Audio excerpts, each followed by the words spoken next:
What did we just watch?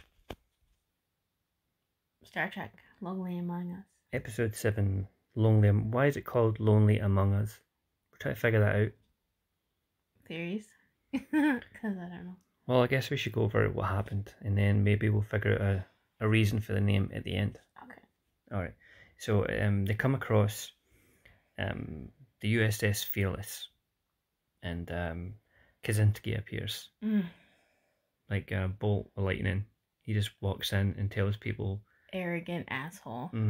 He's like, hey, do this, do this, do this. It's great. Super snobbery.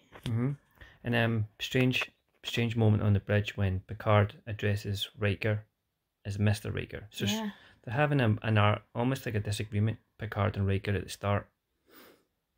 And then Picard and then follows when Picard calls him Mr. Riker on the bridge. Is that a sign of disrespect, or is he putting Riker in his place?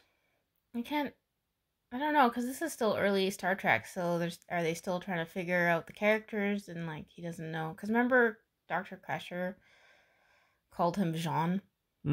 Yeah. Like, and that never really happens again, I don't think. So maybe this never happens again. Maybe it was just like a weird... They're still trying to figure out. Yeah, like a writing error. Someone put it in and there wasn't like compliance to come along and say, oh, she would never say that, or he would never say that. He would never say that because we don't know who he is yet. Or it's a sign of something that I missed during the argument or whatever they were talking about. I couldn't really figure out what the mood was there. Aye, so Picard seemed annoyed. He seemed annoyed, so he. But I wasn't really. He could have been. It could have been a sign of disrespect on the bridge, but then again, that would be a totally dick move. That'd be too dick a dick move to do on your first officer. Yeah, on the bridge, you wouldn't disrespect him and maybe even embarrass him in front of his colleagues like that over a simple disagreement. Yeah, but this episode was heavy on like character development. Like they're trying to like put the personalities to the people now. Yeah. And like all the you know. Yeah. They're now starting to form the puzzles, or they're getting the edge of the jigsaw puzzles, and they're working their way in, and we're now getting to the center slowly. Like who these people are. Each of them are, aye. And are all the chief engineers Irish or Scottish or have Celtic names?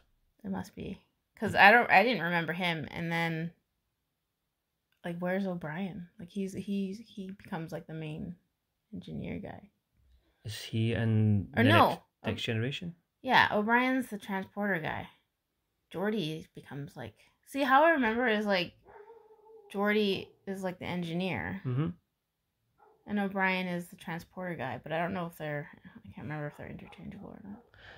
Well, all I know is that there was Scotty in the original. And then there's O'Brien. And then there's a lady, Macintosh or something. And then there was this guy on this one who was all like, aye, Captain. So they haven't even figured out that part yet. Like, he's a chief engineer. He must be from Scotland or Ireland. One of those places. You're a hardy bunch. Alright, we can fix shit. Yeah. Right. We built the Titanic. Alright, so so right away within the first 10 minutes, drama. Kaczynski's come along. Troy can't read him. She doesn't know. Yeah, that weird alien guy. Yeah. No. She can't read Kaczynski. Oh, I thought she was talking about the alien guy. Was she? I think so, because he's got the weird, like, biology that she can't read and the doctor can't, like, even fix. I must have missed that part. I thought she was talking about Kaczynski, and I thought, oh, he's a psychopath or a sociopath or something like that, and he's nuts. But it's strange because he just abandons his ship, the USS Fearless. He kind of just leaves it, and then it's like, yes, let's go on an adventure somewhere else. Strange. I don't know. I've had time. I'm not sure. Yeah, because all right. I'll tell you. This one was too fast. It's such a big story, and everything happens at the beginning. You gotta. He's there. He's in the engine room with Riker, and then they're going somewhere. They're going on a journey, and Picard, he's still in the bridge. Like, what is happening? Like, no clue. So they're testing an engine Is it they're testing a new propulsion system? Did they do something? I don't even know what the real experiment was. No, he just comes on with some expertise to make the engines better, and he patronises everyone on the Enterprise. And then Wesley shows up again, and the worst sweater I've ever seen. I know, it looked like a bed skirt. Yeah, looked like drapes. Yeah. You'd think ruffles. You'd think the future would have solved the sweater problem. Like they would have perfected sweaters by then. No, he got that knitted by his mom. Yeah, you think Beverly Crusher was up there? She knits. That was her first ever sweater. Now she's working on human bodies. That's adorable. Yeah. So also, Kaczynski is the dullest name for a villain / interesting character. That's his name. It just reminds me of that synth band guy, Kaczynski. That's all it reminded me of. It was like it's an accountant name. Mr. Kaczynski. Yeah, or hey, Mr. Kaczynski, here, can you take my tax returns? Or a science teacher. Yeah, not an evil villain. He's not evil in this, but he's got an ego. I hope he comes back. He was interesting. I can't remember. He was like, he blew up in this first 15 minutes. He walked in and took charge and just went bang, and then he's like, yeah, he should have been in. He walks up to the bridge and he's like, I'm the fucking man, and then he just peters out so fast like a lead balloon. He messed up. And he messed up, and that was funny as well because he was just some arrogant douchebag, like Bill Paxton in True Lies or something, like faking it until he makes it. Only he never makes it. That was great.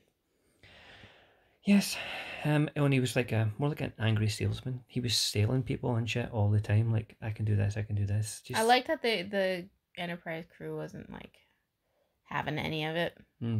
Like, they knew this guy was a piece of shit. Yeah, like we're not buying your product, Mr. Kaczynski. This is very like heavy on the science fiction. This episode. Oh, aye, that was cool. It was like way out there. This episode was like the problem with science. Like in the other episodes we've seen, problem is the Ferengi or some strange race or difference in culture. This was about a science problem. Yeah, weird physics and unknown realms of the galaxy. Yeah, the outer rim. Places we've never seen before. How do we get back, and how do we deal with this problem? Messed up reality. Yeah, and you're going to strange and new places, uncharted territory, but the human race or not the human race, but the Enterprise isn't ready for it. The crew of the Enterprise isn't ready for this. We're not advanced enough to even cope with what's going on. But before then, they arrive in M33 galaxy. So he pushed them in that first jump, and then they arrive in this strange place, and Picard is like, we shot 2,700,000 light years through space. And they arrive there through ludicrous speed. You can see like friggin' what's his name? Darth Helmet. And you can almost sense Darth Helmet in the background. Stop this thing! We can't stop. It's too dangerous. And then you got this wee baldy alien with on a prison uniforms outfit. What is going on? The wardrobe is choices. Yeah. And all this happens, I promise you, this all happened within the first 8 minutes. This was a heavy episode of a lot of things going on. But would you go back or would you explore? Because everyone was debating. It's like, well, this is a big opportunity. Nobody's ever done this before. I would I agree with Picard because he says, what's the point in being here if we can't tell anyone about it, if we can't share our discoveries with the known universe? So they could be out there traveling and seeing all sorts of stuff, but no one will ever know. No.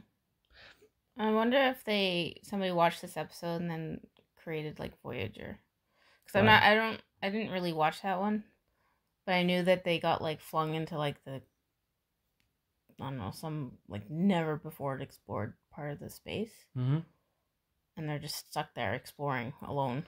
Right. I've never seen much of Voyager. So is that more like with the uncharted territory, sort of like exploring the stranger places? Yeah, and they have like no way to contact home, so they're basically stranded by themselves out in the wilderness. So yeah, this happens pretty fast, and it's a really science fiction-y episode. Really, really sort of like corny and fun, and like a ride Twilight Zone-y. Yeah. And then they arrive in their new reality in the Outer Rim, and they don't know where they are, and obviously fuckery starts to happen. Well, it's like hallucinating, but it's not really like they're conjuring it really with their minds. Yeah, and Worf sees his cat/hog. Pig, yeah. Yeah, and so everyone gets a little detail, and Lieutenant Yar gets a little bit of her backstory saving a cat. And her war-torn world that she grew up in. I don't really remember what her story is, but something about war-torn. We get fighter thing. She doesn't really make much. She stands in the background mostly. Yar in this episode. Yeah. And what was that line you said about Data when they're traveling through ludicrous speed? You said. Oh yeah, he even looked concerned, even for a android. Because his face, he just looked like he was frightened. That was a problem as well for me. They arrived in this new unknown area, and Picard was so calm, like, "Oh, get this Kaczynski asshole on the bridge. I want to ask him some questions." Because he has to remain calm because he's the captain. But everyone was too calm. Maybe Data was the one who was most scared. Data's like, "Fuck." He was like, "Whoa." I'd look at Data, and if I saw that expression, I'd be like, "Fuck." I'd be a little worried. We really fucked up. And so they get to this place, and then they all start seeing visions, right? And we get little scenes of each, and then Picard's is his mother. Yes. Who looked like the librarian from Ghostbusters. A little bit, yeah. Yeah. Or even, she looked like two people from Ghostbusters. A librarian and the ghost the librarian sees. Yes. Smooshed together. I see that. Like the hair, for sure. Yeah, that woman. I see it. Creepy. So Picard's mom is in Ghostbusters. And she almost like... So he's conjuring that. So basically he's talking to himself? Yeah. He's... because Riker comes in later on and he interrupts him. Yeah. I'm like, what are you doing? Talking to nothing. So, but she was laying down some like philosophical stuff. Yeah. There, so. This was like what? She was giving him like the answers of what was going on. Yeah, and he was interrupted by Riker, Mr. Riker. Mr. Riker. Okay, Jean. This show is like, we're at episode 7 now, and every episode there's either someone fucks up, right? Yeah. Someone fucks up. And what did you do? What did you do? And there's never any consequences, but Wesley never fucks up. That boy, he is the Mozart of engineering. He was, yeah. He is the chosen one. He is Anakin Skywalker. Because I remember, yeah, and I remember him being on the bridge all the time. But I don't like, I've seen this episode, but I didn't clue in that this was the episode that launched him into the... He becomes Ensign Crusher. Ensign Crusher. When they were seeing visions of things, it reminded me of Bill and Ted's Bogus Journey. When Bill and Ted go into hell, and then they go through certain doors, and each door shows them a vision of their past. Oh. And then they're like, "Oh, bogus. Oh, we should watch that. Let's get out of here." Right? It's really creepy, but it's imagery, and they see their old granny and Bugs and the Easter Bunny and stuff. Military guy. This kind of reminded me of that. But this was too many ideas for this small episode. It was heavy. This is about a collective consciousness, right? Where the power of thought can take you places, can change your reality. So they reach this new reality, and that new reality starts fucking with their own reality. Yeah. Right? And so the wee alien who looks like a prisoner in a prisoner's uniform, he should be breaking rocks, says to them, the power of thought kind of brought us here, and the power of thought will bring us back. And you guys really aren't ready for the realities of the real universe. He's Yeah, because he's way more advanced and said, like, oh, we never really paid attention to you guys before because you weren't really worth it. until this point. I would have said something. Oh. It would have been funny if he said something simple, or like, because he says just at the end of that sentence, it says something like, now you're very interesting. He just says, now you're mildly interesting. Something like, don't pat them on the back too much. Just, yeah. Now we've kind of got half an eye on you. So the collective consciousness idea. You like that? I do, because I think there's probably some truth in that. And if you were to, I like the idea of that philosophy, and if you were to plant me on a subject of God or whatever, I would say it's probably something like that, a collective consciousness, and we're all part of it. And I was always wondering, say the asteroid's coming, and we've all got a day before it hits and destroys us all. What if everyone in all 6 billion people on the planet looked up into the sky and thought it away? Every single one of us, imagining that asteroid disappearing. Would it disappear? The power of thought collected into 6 billion people, all focused on one target. And you would say yes. I'd say yes, because there's some strange things going on, and I think that's probably what's happening. That's the philosophy you're living by. I'd sort of like nudge towards that. I wouldn't plant my flag on it, but I'd be leaning towards something like that. And I like that this episode kind of briefly touched on it. Never really explored it to any kind of depth, but yeah. What about you? Which part? Do you like that idea, or do you like the way this episode touched on it, or was it all too confusing and too sci-fi and silly? No, I quite enjoyed this episode. Me too. I thought it was fun. Yeah, and I like the idea of collective consciousness. That's it. Yeah. But, yeah. There's a lot of under the nose camera shots in this. It goes right up and focuses up the nostrils. Oh. Right? To make the people look imposing? Maybe. I think that's... Because the weird alien person, I was right under his nose. And I was looking, it says, I wonder if he's got nose hair. Would an alien have nose hair? So I was looking, to see if he had nose hair. But he didn't, no. So no alien nose hair, it's not a thing. Interesting. Wonder if Worf has alien nose hair. I don't know. Well, his teeth, this was the first time I saw his teeth. Yeah. All jaggy. Yeah. He looked That's like a Klingon thing, I think. Looked like a gross, he looked like his pet. Like a piranha. Like his freaking hog. Jaggies. What did you make of the Crusher's journey through this one to become Ensign Wesley Crusher? I enjoyed it. Yeah, it was a wee bit touching. Super corny at the end. Super corny, yeah. But enjoyable. Aside from his terrible swear, I liked that, and it was handled well, but it was maybe too much bullshit to say that he is this and he is that, and they're bigging this guy up as a big character in the future. Yeah, and that never really... I mean, he grows up on the show, but he doesn't really become like a main superstar. Okay. Does he invent some warp engine that can... I don't remember. Maybe. Okay, so I'm gonna mark this down. The Lonely Among Us. I'm gonna mark it down. This is the moment where Wesley's at the Mozart of engineering. He better. I think maybe this guy comes back, because I remember them sitting across from each other in engineering. Was that in this episode? Yeah. And they were both doing No, they both weren't doing that. Okay, well I remember something like that. Okay. So maybe he comes back. I can't remember. We'll just have to wait and see. I want it, but if you're going to make some declaration about Crusher and he's going to do this remarkable thing, if you nurture his talents, which is a fine idea, but I want it to pay off at some point. Don't just introduce it and then move on, forget about it. No, I don't know. I mean, I'm pretty sure that guy comes back, because I remember them sitting across. I don't know what episode it is, but they're working on something. And he just disappeared, so he could come back.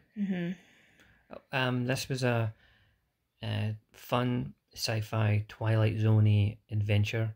Lots to think about. Lots to think about. And it let us get to know each of the characters a wee bit, tiny smidgen more. They're getting a little bit more personality, flavor. Episode 7, and we're into episode 7, and I like being on board the Enterprise. You would go to work there? Yeah. Yeah. I'd be like, cleaning the toilets. Why? Well, you want to be an officer? I try, but I'd probably get kicked out of officer school. And they'd put me in they put me into the maintenance, and I'd say, yeah, I'm maintenance, because Celtic Scottish person, so maintenance. I clean up the engines. I'd make it sound big, but really I'd be putting the air fry. There's little urinal cakes. I'd be putting the urinal cakes in the wearing that short. Yeah. What was that guy? I don't know. What was that all about? That was great. That was some progressive stuff. The wardrobe. Wardrobe was choices. Yeah. Maybe you show up and then they just give you something. Like in Police Academy, when they're doing their training and they just pass them weapons and uniforms, and the guy's like, no, I'm a size whatever, and it's like, I don't care, you take this. You get what you... He gets that. He gets like a little skirt. He's like, actually, I don't, Maybe they hired like a woman. Oh. And then she didn't show up, so they just gave it to that guy. He's like, we need somebody in this, and so you go and do it. Bro, you want to be in Star Trek or not? He's like, would you do it? Kind of not. Would I do it? Yeah, because no. Because you're gonna wear a skirt. No, because It's like I was about to say it's the same as a kilt, but it's not. No, it's not. That was not the same as a kilt, so no, I wouldn't. That is a very... That was like a dress. That was a dress. It's like that. If anyone doesn't know what we're talking about, there was we didn't make it clear. No, there was a member of the crew that just came out randomly in the background with it's like a mini dress. A mini dress on, and he had his whole legs showing. Yeah. And that was so jarring. Even now. Yeah, I wasn't expecting it, and I was just like, this guy's either in drag or taking the piss. Right. Or it just doesn't matter in the 21st century. Maybe. But then all of them would, or maybe. Why isn't Picard wearing a miniskirt? Yeah. No. Does Picard ever wear a miniskirt? So, and it was like a uniform. It was a proper uniform. Maybe he just likes dresses. Yeah. And they're like, okay, you get to wear a dress because that's what you like, and we'll just make a uniform. Yeah, and that stuff doesn't matter in Star Trek future.